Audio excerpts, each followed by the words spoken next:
Guys, if you haven't sent me a text for attendance, please go ahead and do that. The number again is 513-494-6162. 513-494-6162. Send me a text. In the text, put your first and last name. Make sure you write Logic Control. Today, what I want to do is start our discussion on logic, PLC logic. And we had a brief introduction to and or not logic the first week of the semester. We want to dive in kind of deep.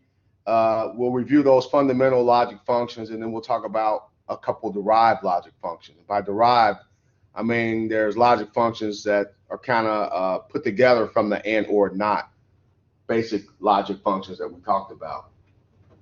So we have a couple discussions today. We'll talk about logic gates today, and then if we have time, we'll talk about what we call word level logic.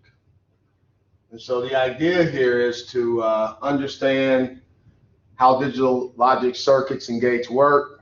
And once we understand how those gates work, we're going to use those ideas from the gates. We'll use that logic to control processes. We'll learn to duplicate that logic in the PLC. So there's this thing we've talked about, this concept, the binary concept, and it's pretty simple. The binary concept means that we have certain processes, certain things that happen that we can consider being in one state or another. And the examples here in the PowerPoint, you can have a light switch that's on or off. A switch can be open or closed. The motor could be running or not running. Anything that we can think of as being in one state or another, that's a candidate for what we call the binary concept. And those kind of processes are really kind of ideal to be controlled by a digital device or a PLC. And so to do that, what we want to do is I want to define something called a gate. A gate. On the first or during the first week of class, we just kind of gave you a brief introduction to logic, and the first logic function we looked at was AND logic. And the way we modeled AND logic was using a couple of single pole, single throw switches. We had two switches in series. We called one switch A and one switch B. And I said we're going to wire these up in series and hook them up to a light bulb and the power source. We have a simple series circuit, two switches, a light bulb and a power source, and I want to make the light bulb light up. What do we need to do to have that happen? And then you guys correctly said, well, you got to close both switches. If either switch A or switch B is open, the light bulb won't light up. The only way to get that light bulb to light up, both switch A and switch B have to be closed. And that was our introduction to AND logic. And then we talked about OR and NOT. But what we like to do is kind of abstract from physical switches. In the old days, they actually used switches, physical switches, to implement logic. And then when they eventually started using electromechanical relays instead of the switches to implement logic. With relays, now we can have automatic control of our circuitry. What we like to do is abstract from that, and we're going to replace those circuit diagrams that we talked about with the concept of a gate. A gate. Now, gate is kind of you can think of it as it's just kind of a concept, but you can actually go, it's a piece of hardware. You can actually go to the electronics store, if there was an electronics store, and you can buy a integrated circuit with a gate on it. You can buy an integrated circuit with the AND gate, with the OR gate, with the NOT gate, any kind of gate we talk about today. You can buy hardware with those gates built in them. So we can, on the one hand, these gates are kind of, you can think of them as kind of abstract concepts, but they really, you can implement anything that we talk about in hardware with these gates. Now, the gate itself, if you were to, when I introduce the symbol to you for the several gates we'll talk about today, the gate itself does not exist, but they build out of silicon crystals and transistors and these little tiny microscopic switches. They build these circuits to function exactly like the gates, the way we'll describe them today. And so here, these, in this PowerPoint slide, these are not the actual gates. This is just kind of giving you basically you have the gate has a name. So we have a gate called an AND gate, and there'll be one called an OR gate. And we're using these boxes here, but actually each particular gate has a unique shape to represent that logic function. But what is true here in this diagram is that typically in, well, not only logic gates, but just in electrical engineering in general, we show inputs on the left and outputs on the right. We show inputs on the left and outputs on the right. Now, having said that, I'll point out in a couple places in my PowerPoint here where I've kind of violated that. Not on purpose. I just couldn't get the PowerPoint to act right when I put this together back in 2004, and I never updated it. So, AND gate, OR gates, or AND and OR logic we talked about. So we'll introduce you to the AND gate and the OR gate today, as well as a couple other gates. So, what is logic? We talked about logic the first week, the first day of class. So we gave one definition of logic at that point. And here, logic is the ability to make decisions when one or more different functions must be taken into account before action has taken place. So here is another way we can think of logic. It says this is the basis for operation of the PLC. Basically, you program the logic. And I'll show you a diagram of this on Monday, but you program the logic, and then the hardware, you connect inputs and you connect outputs, and your logic determines how the process is going to function. And that's what you want to get good at in this class, coming up with the logic. And then once you understand the logic, we got to be able to implement that logic inside the PLC. Again, that's the purpose of this class. So just kind of in general, there's two classes or two types of logic. There's positive logic and negative logic. And basically the difference is positive logic, a 1 is a high, 0 is the low, or you can think of it like the 1 is true and the 0 is false. And with negative logic, it's the opposite way around. For negative logic, the on state or the active state would be false, and the inactive state would be true. Now, having said that, I have never in my life, and I've been doing this stuff for a very long time, I've never seen in any book or any process, I've never seen anywhere outside this PowerPoint slide the use of negative logic. It exists, but I've never seen it used. I'm sure it has a purpose, but don't ask me what that is. Most of the time, nearly all the time, you'll deal with positive logic where a 1, a 1 is referred to as the high state, or the true state, or the on state, and the 0 is referred to as the off state or inactive state, the false state, and so forth. So we're going to focus on positive logic. Now, there's 3 basic functions as we discussed during the first week of class and several times after that. It's kind of like I think of it like the periodic table. You got 100 and some elements. Those are pure elements. And then you can start combining those elements to get more complicated compounds. You can do the same thing with these gates. The and, or, not are the basic or the fundamental logic functions. And what we can do is we can build those up to get other logic functions. But these are the basic functions. I refer to these as the basic functions. And the other ones that we will build from these, we call those derived logic functions. And so what you're going to learn in this PowerPoint is what you have to know. For each logic function, there is, of course, a name, and or not. There's a symbol to represent that function. We call that the gate symbol. So there'll be an AND gate, an OR gate, and a NOT gate. And then there'll be a truth table to represent the logic function. We've already talked about truth tables. There's a truth table for the AND, the OR, the NOT. And in addition to that, though, what we haven't talked about, there's actually a mathematical way of representing each logic function. Now, when we deal with binary math, when we deal with math of binary systems, the type of math it is called Boolean algebra.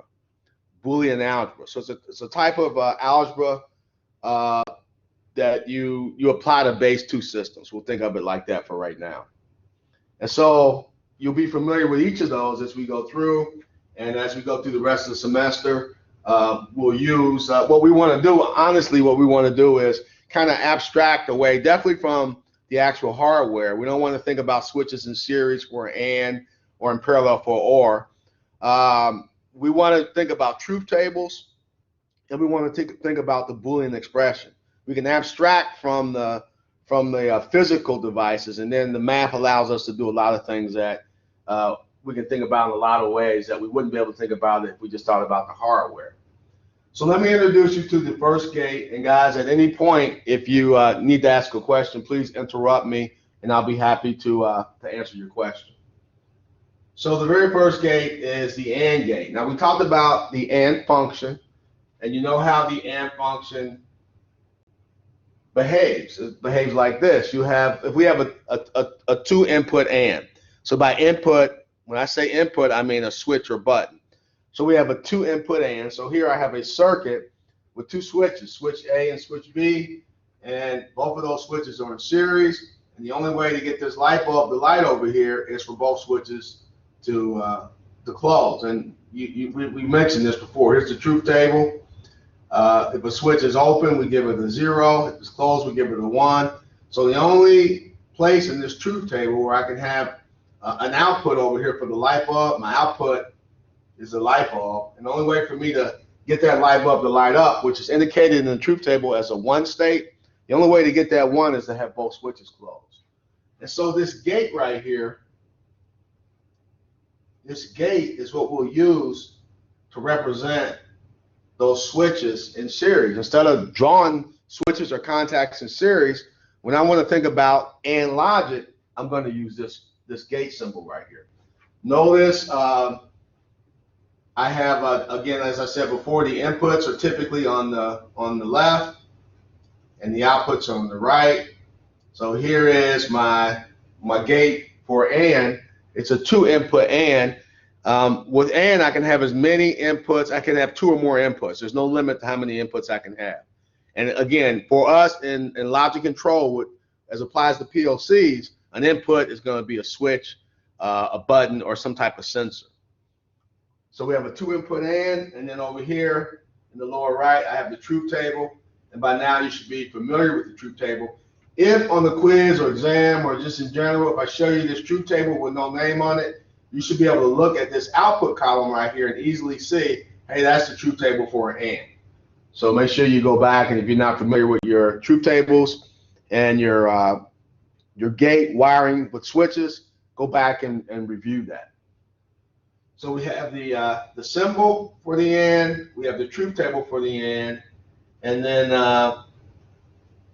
I'll show you here in a second the Boolean expression for the AND. But before we do that, let's go to the OR gate. Now, I mentioned a few minutes ago that typically the inputs are on the left and the outputs are on the right. I actually created this PowerPoint back in 2004, and I don't know why. I had some kind of issue with getting this thing flipped over the right way. So I need to go in and fix this slide. A and B, the inputs should actually be on the left, and the output Y should be on the right. But other than that, everything here is accurate. The symbol, this is a 2 input OR gate. The nose of this, the tip of this, let's see if I can circle that. The tip of this right here is kind of rounded, but sometimes you'll see it like that, and other times you'll see it like more pointed like that. It looks more like this. So there's a point right here coming out, and there'll be your output. Usually we use letters from the beginning of the output. Usually we use letters from the beginning of the alphabet to represent inputs, and letters at the end of the alphabet to represent outputs. So inputs will be A, B, C, D, so forth. Outputs might be X, Y, Z.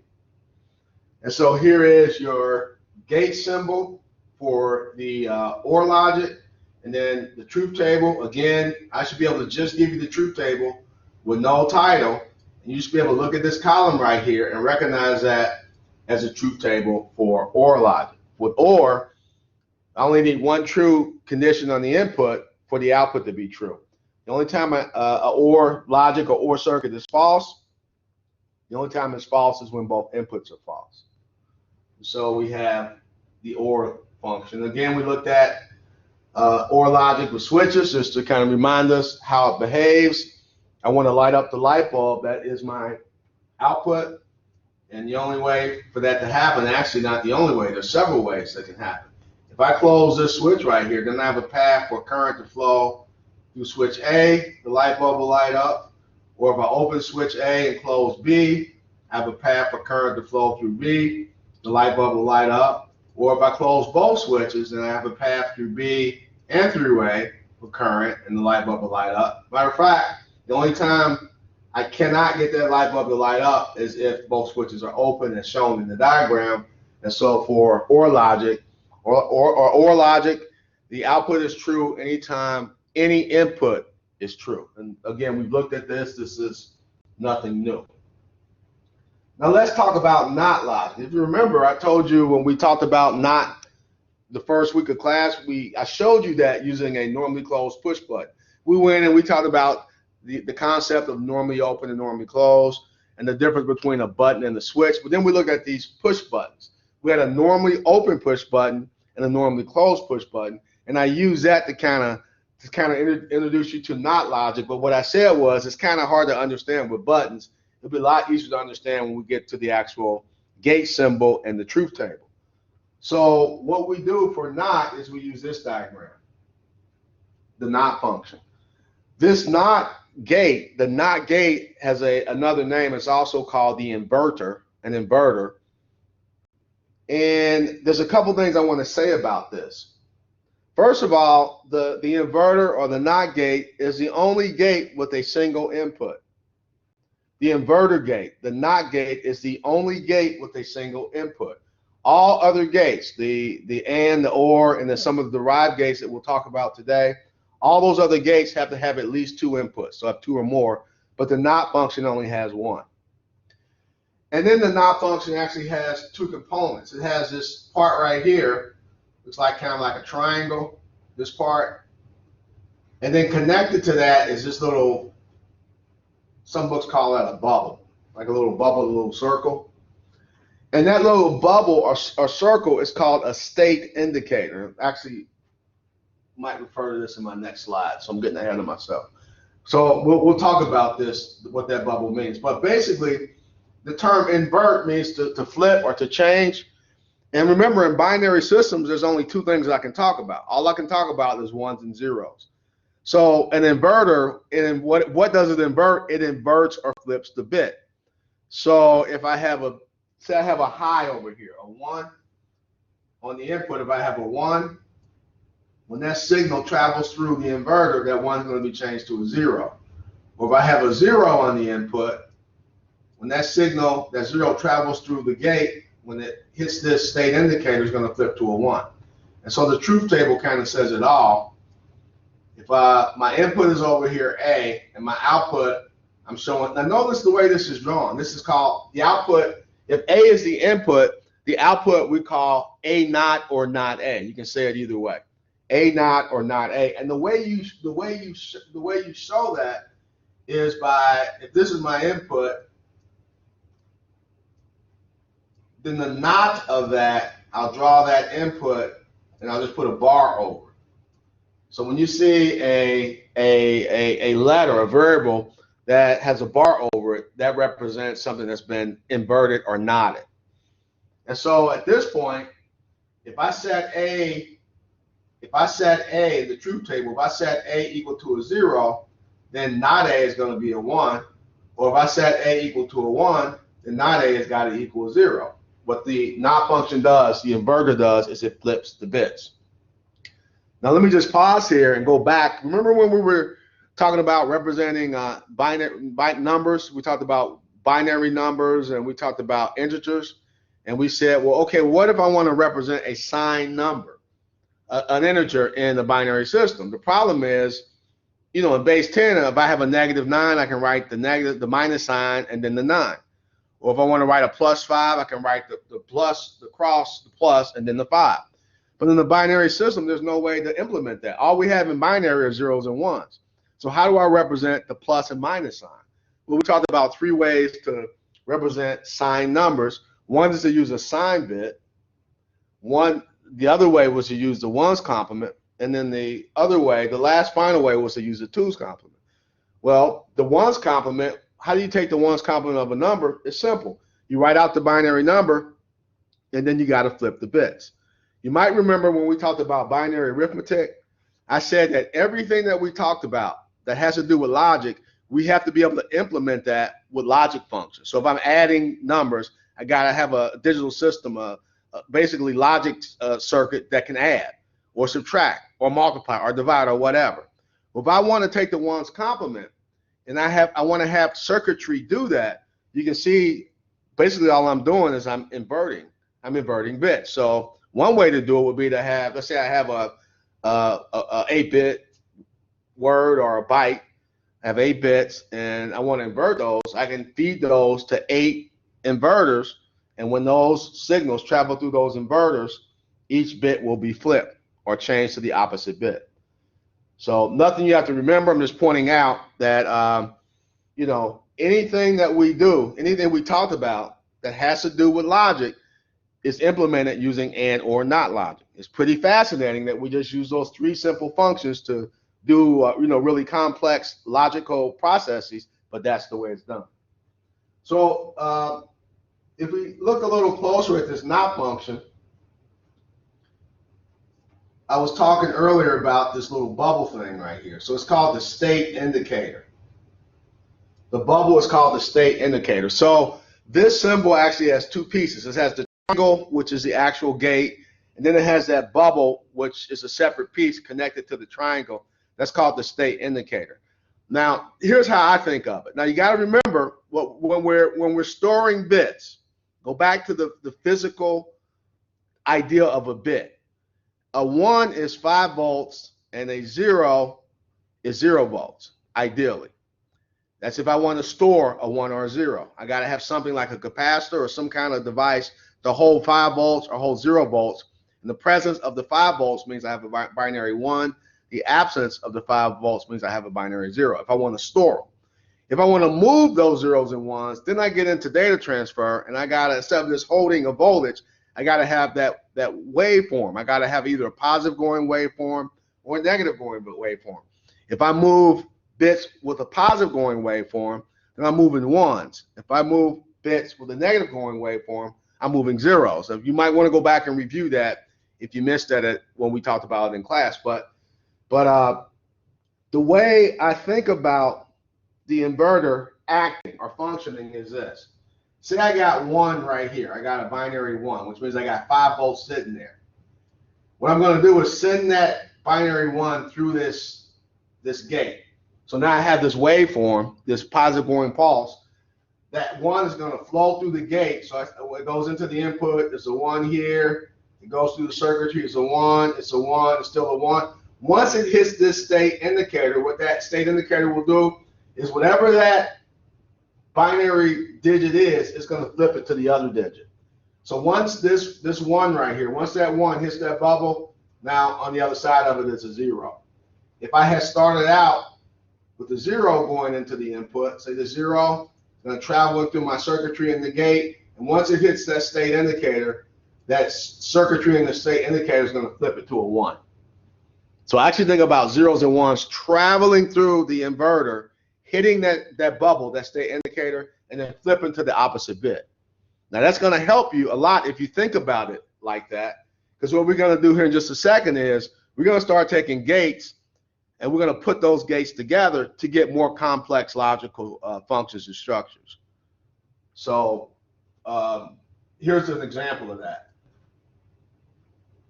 NAND gate. Okay, so when we talked about the NOT function or the inverter function using switches, we use a normally closed push button. And the way I said to think about it is think of a 0 as the input button, this. A 0 means not pressed and a 1 means pressed. And so if it's not pressed, if it's a 0, then you get a 1 on the output, the light bulb will light. This light bulb is going to light up if this button is not pressed. If you press that button, since this is a normally closed push button, if you press it and open up the contacts, a press button we think about as a 1, and if you press that button, then you're going to open up the circuit and the light bulb is going to go off. So you can actually think about it using that kind of thinking. If you want to think about the hardwire function of an inverter or not circuit, this is the way you would do it. But as I said, what we can do, and I'm going to switch off and go to the camera for just a second. Let me switch over to the camera. Wait a minute. Camera. I'm going to close this. Sometimes I keep talking and I forget to close the video. I mean the PowerPoint, and then when I go back and look at the video, because you guys can close that and see me on the camera, but on camera on YouTube, I still got the PowerPoint up there, so I got to be careful. But I just want to switch to the board for a second. Now, let's just think about AND, the AND gate. So the AND, basically the AND is I have two inputs, at least two inputs. So I got a switch A and a switch B, and then I got some kind of output. We'll just use a light bulb. We'll call that X. That's my output. Now over here, I'm not going to draw it, but over here, just imagine a power source, and then I got my other wire coming back, so I have a complete circuit. Instead of drawing it like this, what we're going to do, this AND logic, this is AND. Instead of drawing that, I'm going to say, all right, I'm just going to draw the symbol to represent this. I'm going to draw the logic symbol for an AND gate is like this. And since I have two inputs, that means I have A and B over here. If I have a third switch, I would just add another line. Over here is my output. I call that output. So I'm going to call it X. And then I'm going to write the truth table. So the truth table for the AND, as you know, I got A, B, X for my output.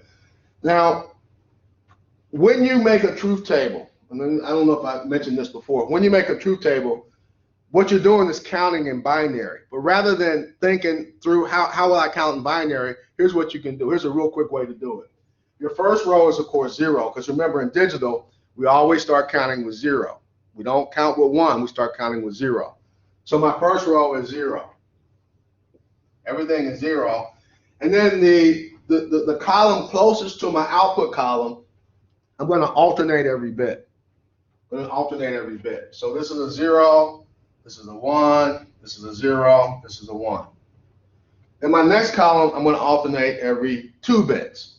So this is a 0, this is a 0, this is a 1, this is a 1. If I had another column, I alternate every, not 3, every 4 bits. So it would be 0, 0, 0, 0, 1, 1, 1, 1. If I had another column every 8, 16, 32, it's always a power of 2. But if I start here just with the 2 inputs, if you do it that way, you can see now I'm counting in binary. A 0, 0 is in base 10, it would be a 0. A 0, 1 in base 2 is a 1.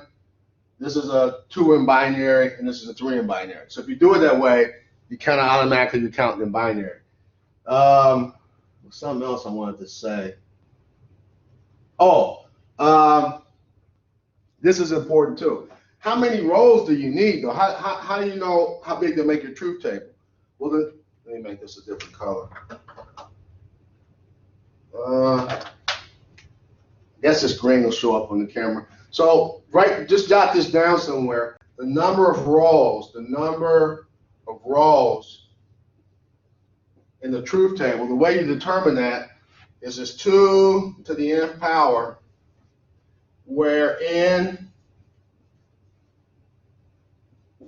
is equal to the number of inputs. So we're actually going to do designs off of our truth table. So you got to know, well, how big do I make the truth table? You'll go in your factory or your whatever your PLC is controlling. You got to count the number of inputs. So here I got 1, 2 inputs. So 2 to the second is 4. So I got 4 rows. Once I do that, then you got to know, all right, well, how does this circuit behave? How does the AND circuit behave? Well, now you know that the only time this is going to be true is when both these switches are closed. So I got a 1 here. For all other combinations of switch A and B, I'm going to get a 0 if this is AND. Okay, so now what we're going to do, though, we're going to start combining gates. So what I'm going to do is I'm going to feed the output of that AND gate to the input of an inverter. So right here, if this is X, well, I'll name this in just a second. So right here, this is X. Just think about what happens here.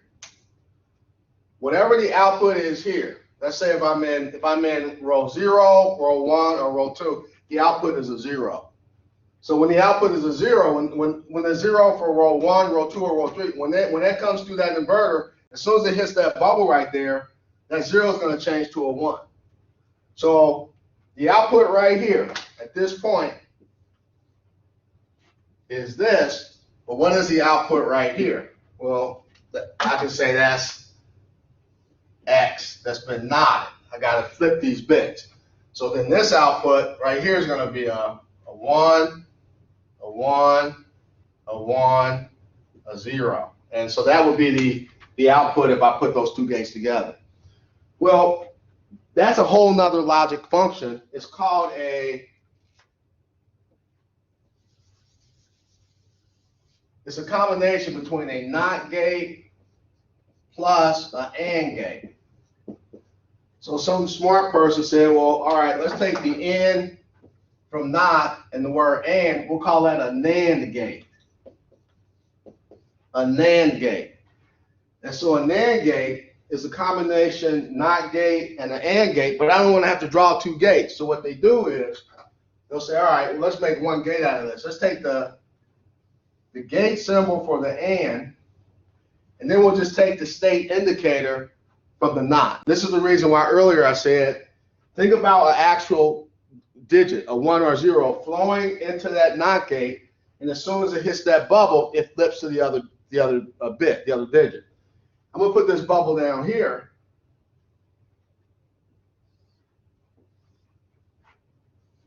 Now these two are equal. So instead of drawing this, I can just draw the state indicator from the inverter, and then the actual AND gate the actual gate that I'm inverting, and I got another gate. This time a derived gate. It's derived from the inverter and the AND, called a NAND gate. And this is the output for the NAND gate. Now, be careful, because here's another way I can do this. Instead of having my inverter on the output, if I wanted to, I can do this. I can actually take my AND gate, keep the output as it is, and I can put my inverters here.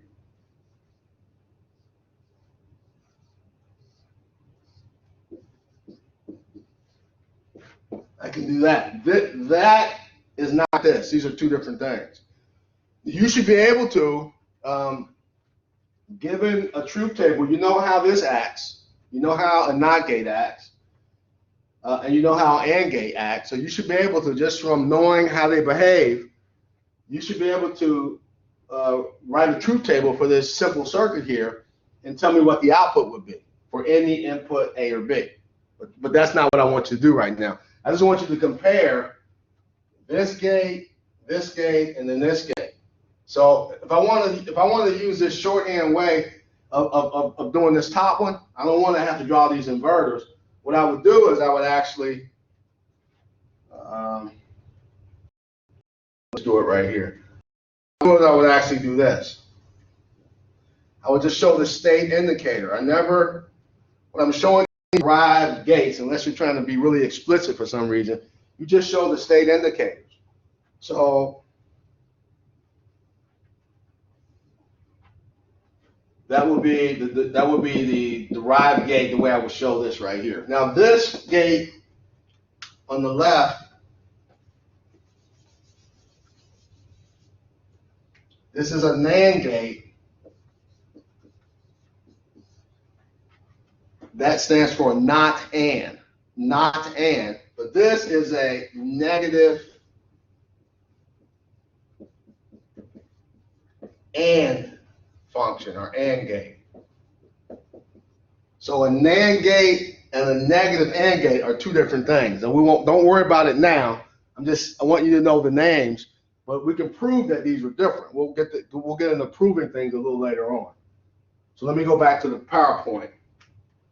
I don't think I have this in the PowerPoint, so I just want to point this out.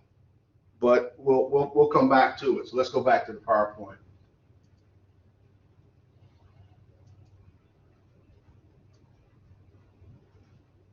All right, so I was about to show you on the PowerPoint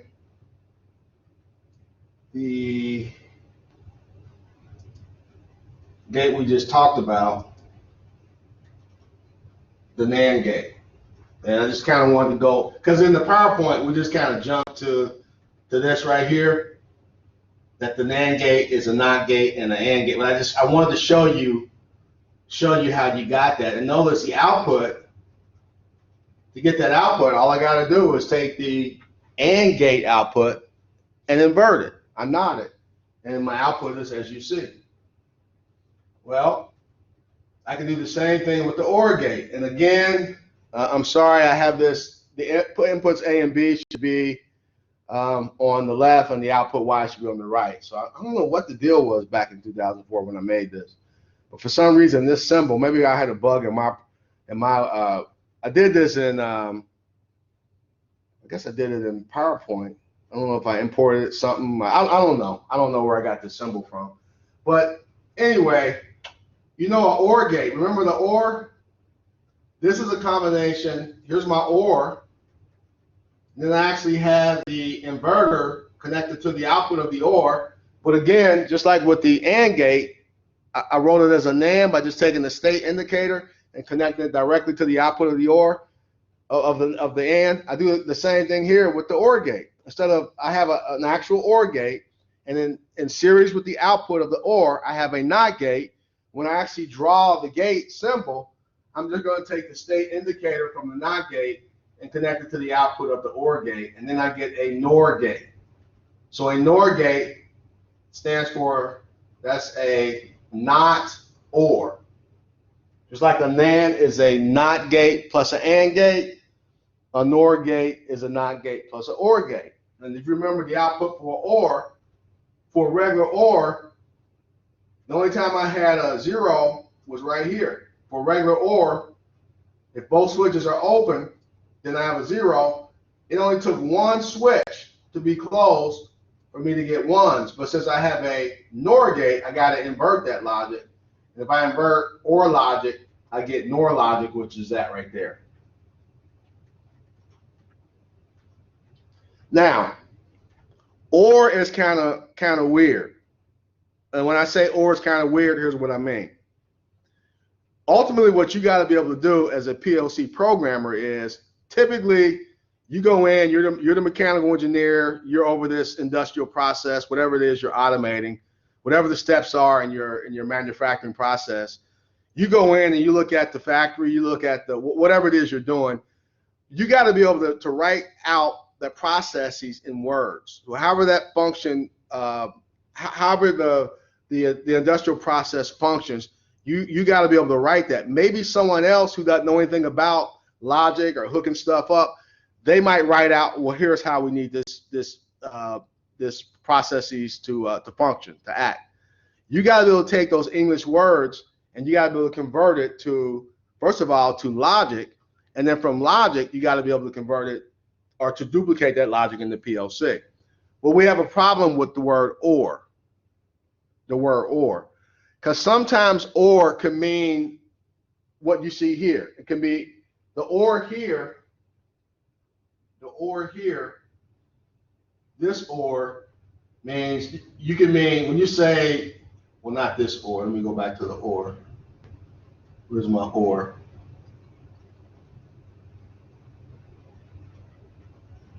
I don't have an OR here. All right, well, let me just go to this and then I'll explain what I'm saying. So this is the exclusive OR. This is the exclusive OR. So this looks just like a regular OR. Well, first of all, notice the symbol. Looks like the OR gate symbol. But then they have this bar right here. And that's showing you, hey, this is not a regular OR. This is what we call an exclusive OR, or XOR for short. So what I was trying to give you an example of a second ago is sometimes in English, or means one or the other or both. Where's my or? I don't know why I don't see my PowerPoint. Hold on a second. Right here. Okay, so this or, the English meaning of this, is when you use or like this, you mean one, let me get my pencil. You mean one or the other or both. That or means one or the other or both. But sometimes you don't mean that. Sometimes you mean just one or the other, but not both. So you can see examples of this in real life. And I'm trying to think of an example here real quick. So you can think of an example of this in real life where you mean one or the other, but not both. So here's an example. Let's say you take your girlfriend or your boyfriend or whoever. You go out with some significant other person, and you're gonna take them out to dinner. And you go to a nice restaurant, you sit down, they hand you a menu, you look at the menu, and when you read it, it says that you can have an entree and you can have a soup or a salad. That's the case where they mean you can have a soup or you can have a salad, but you don't get both of them unless you pay more. So that use of or is different than when you mean one or the other or both. So we got to have a way of electrically or digitally distinguishing which or do you mean. If you mean or in the sense of one or the other or both, we're going to use a regular or. But if you mean or, like an example I just gave, one or the other but not both, we'll use something called XOR, or exclusive or. And what are we excluding? We're excluding the condition where both of these are true. That's a 0. That's important. And it's actually XOR gate is really, really important for PLCs because I don't want to get too far ahead, but there's a physical device when you do control processes, something called an interlock. An interlock is just a way of keeping something from happening. You can have a physical interlock. It could be maybe a big knife switch with a padlock on it, or it might be a password on the computer. It's just a way of preventing something from happening. XOR is it's a software way of doing the same thing.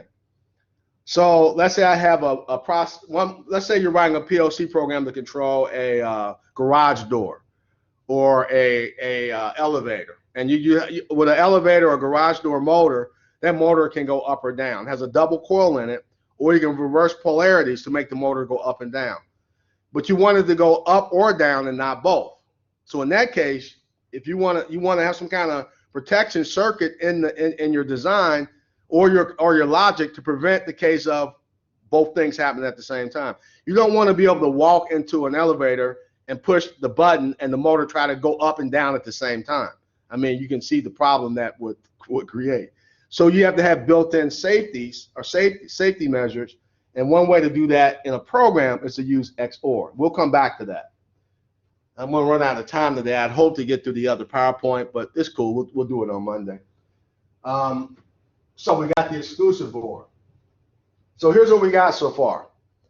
We talked about the basic gates, the AND, OR, NOT. We got derived gates. We got the NOR, which is a NOT OR. We got the NAND, which is a NOT AND. So you should know all those symbols and the truth tables. What I like to do is just know the basic ones, the AND, OR, NOT, and then the NAND and the NOR. You can get those because all you got to do for a NAND is take the output of an AND and invert the output. And the same with the OR, the NOR. If I want the NOR, the truth table for the NOR, start with the OR, invert the output. And you got NAND and you got NOR. You just got to remember XOR, but just remember it's an OR, a regular OR, that excludes the condition where both inputs are true. Excludes this condition. Why is that? It also mentions at the bottom of the PowerPoint that, remember, we said that you can do math with these gates.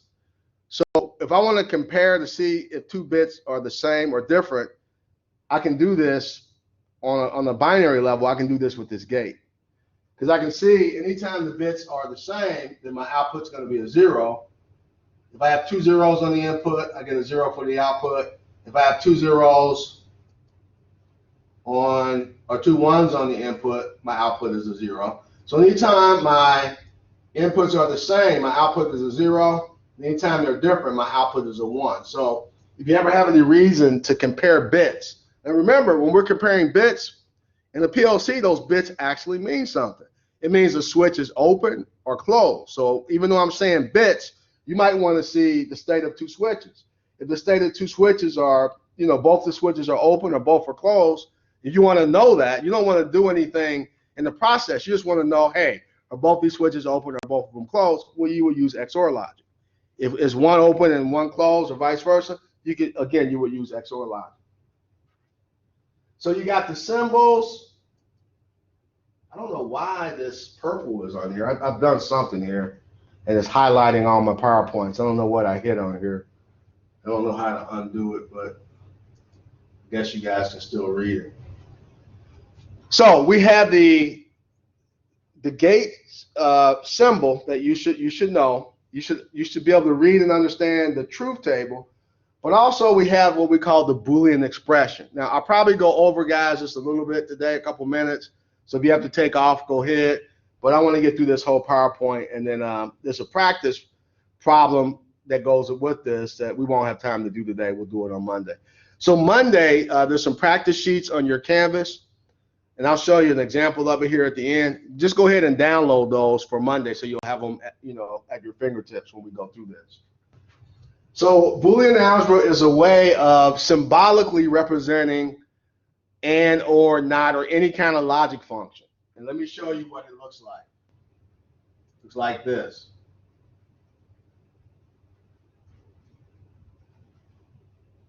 So if you look at this, what you have is you have the symbol over here on the left. You got and, you got or, you got not.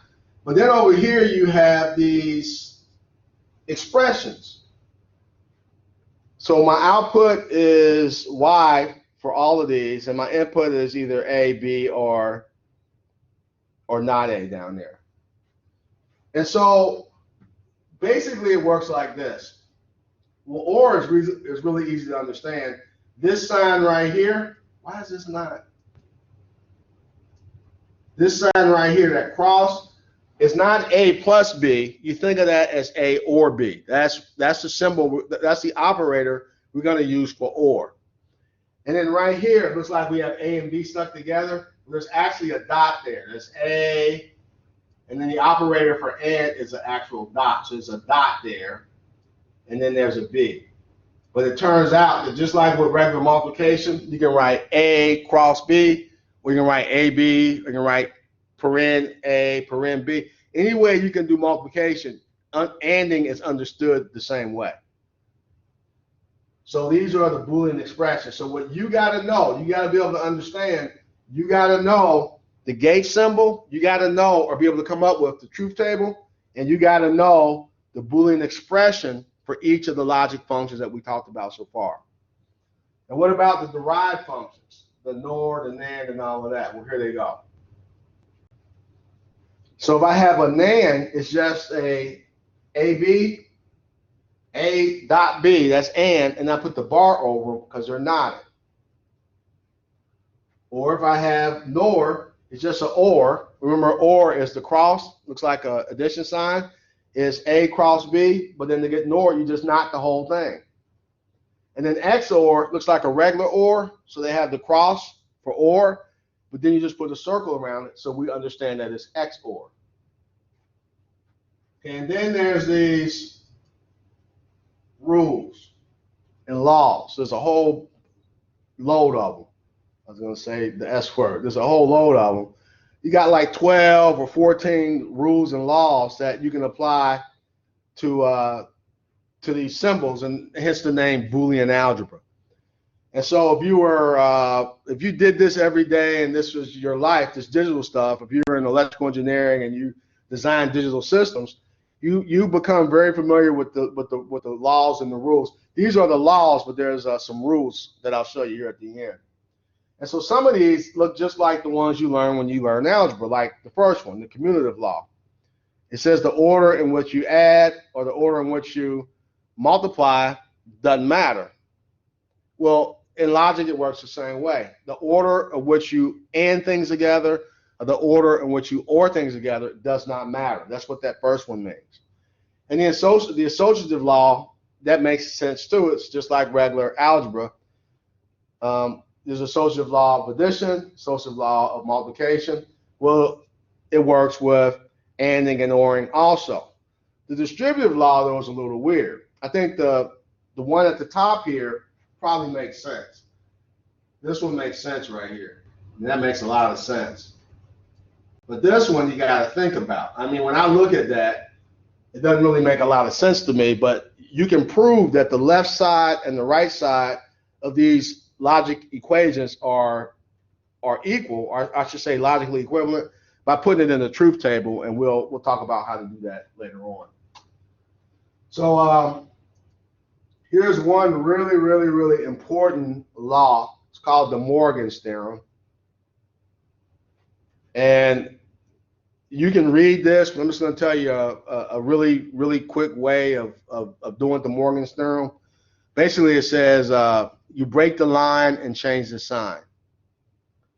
Break the line and change the sign. Now, what does that mean, to break the line and change the sign? Well, come down here to this. If I have this expression right here, y equals AB that's been knotted, if I want to apply De Morgan's theorem to it, what I do is I break the bar above the A and the B. I break that bar, and I change the sign. Right now, the sign here between these is a dot. I change it to a cross. So I break the line, so each variable now gets its own independent knot, and then I change the sign from a dot to a plus. So you can do that either with, you can do it either with or with NOR, with NAND or with NOR. We can apply De Morgan to it. Now this actually is important. So I think what I'm going to do, probably since I'm out of time, I'm going to come back to this on Monday and go back through this slowly. I want to go back over this. And then there's an example problem in here that we want to go through. So I didn't get through the whole PowerPoint today. I think I want to go back to this at this point, and we'll go over the stuff that I had to speed up on, and then we'll do some practice problems. So that's it for today, guys. I'll be happy to stick around if anybody has any questions or comments. Other than that, I'll see you guys on I'll see you on Monday. Look for, I probably won't have the quiz. Normally I post a quiz right after class, but I won't have it ready until later this evening or maybe even tomorrow. So I'll give you extra time to work on it. So look for that, though. I'll send out an announcement when I get the quiz up there. So guys, have a great weekend, and I'll stick around for a little bit in case somebody has any questions or comments. Other than that, I will see you on Monday. Are we going to need the program next week? You need it the week after next. The week after next. And then I might have missed it. Did you ever post like a link or anything to the program on an announcement or something? I don't know. Let me see. I don't think I did post it. I'll do that. But let me see. Can you still see the screen?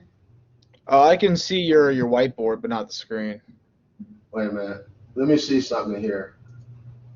I want to see if I always get messed up when I do this. Hopefully I don't get kicked off of this. But you go to the learning pit. I just wanted to bring it up. You can see what it looks, because it's two websites. If you go just to Google, there's two websites that come up when you put in Learning Pit. You should put in Learning Pit PLC. I think that'll do it. See if this is it. Yeah. Okay, it's thelearningpit.com. So I'm going to see if I can share that with you so you can see it. I need to learn how to do this anyway. So I'm going to go back to here. Let me see, I got to click off of this, go back to here. I want to share screen, share Chrome tab. Let me share this. All right. So in a second, you should be able to see this. Can you see it? Yeah, I can see it now. So I was typing Learning Pit, but it's thelearningpit.com. But then you go in there and it's like what you can do is just go ahead and download the free version and play it. What I would do, guys, go ahead and download the free version, play around with it. Now you can't use the free version for the whole semester because it doesn't print right. There's certain things you won't be able to do. But just between now and when you need the full blown, the full blown program, you can go ahead and download the 15-day trial, play around with it, and then the week after next, when you need it, just go in and pay, and you'll get your code, and it'll unlock it, then you can use it. Now, be careful, guys, when you buy your lab manual, sometimes the lab manual will have a CD with it. I don't want you to have to pay twice.